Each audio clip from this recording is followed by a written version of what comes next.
Today we're going to roast vegetables. Vegetables roasted are one of the things that everybody should know how to do because it brings out the natural flavors of the vegetables.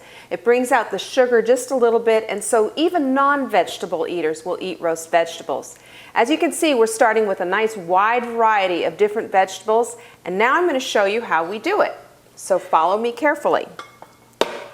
First of all, we have some lovely leeks, okay? We have a Savoy cabbage.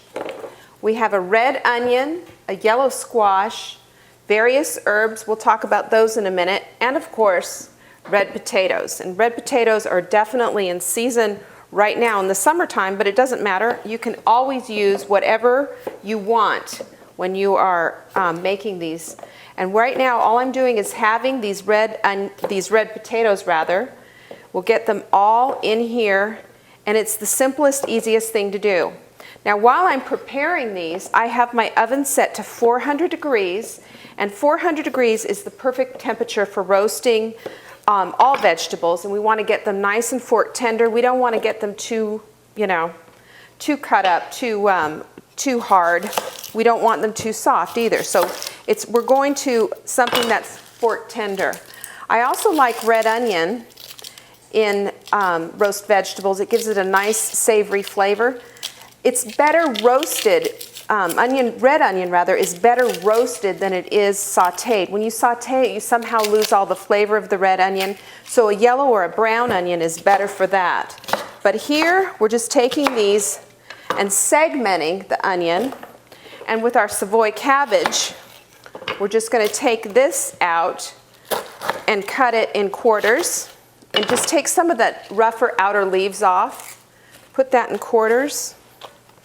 And see, I've got the garbage bowl to the side, and we can thank Rachel Ray for that tip. Don't thank me, I use it too.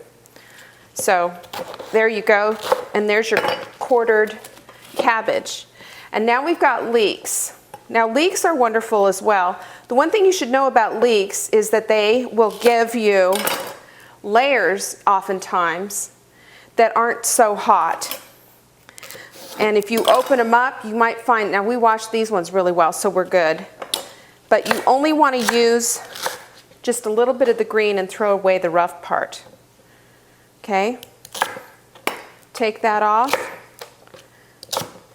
And you put that all in there. And then the next thing that we do is we grab our yellow squash. Yellow squash is abundantly available right now.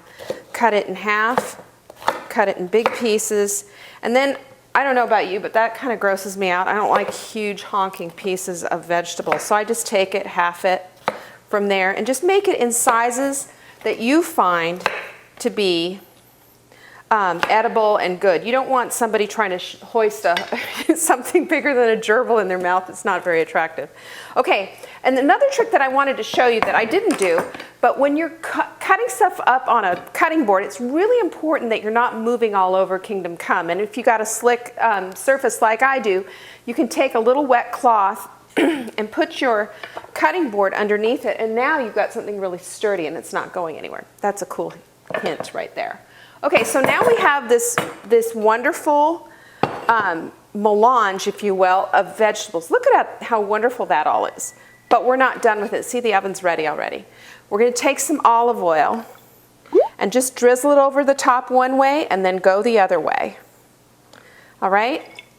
And then, honestly, I'm really crazy at making sure most spices that I use are fresh.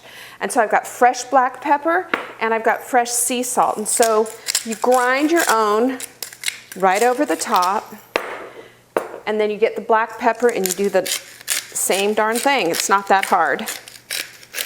Okay, and then this is the fun part. Clean hands, and you toss away, and toss, and toss, and toss. All right? And then, look, that's your gorgeous roast vegetables. We're going to put these in the oven, and this will be part of something that we're going to have later on. So that's how you do roast vegetables.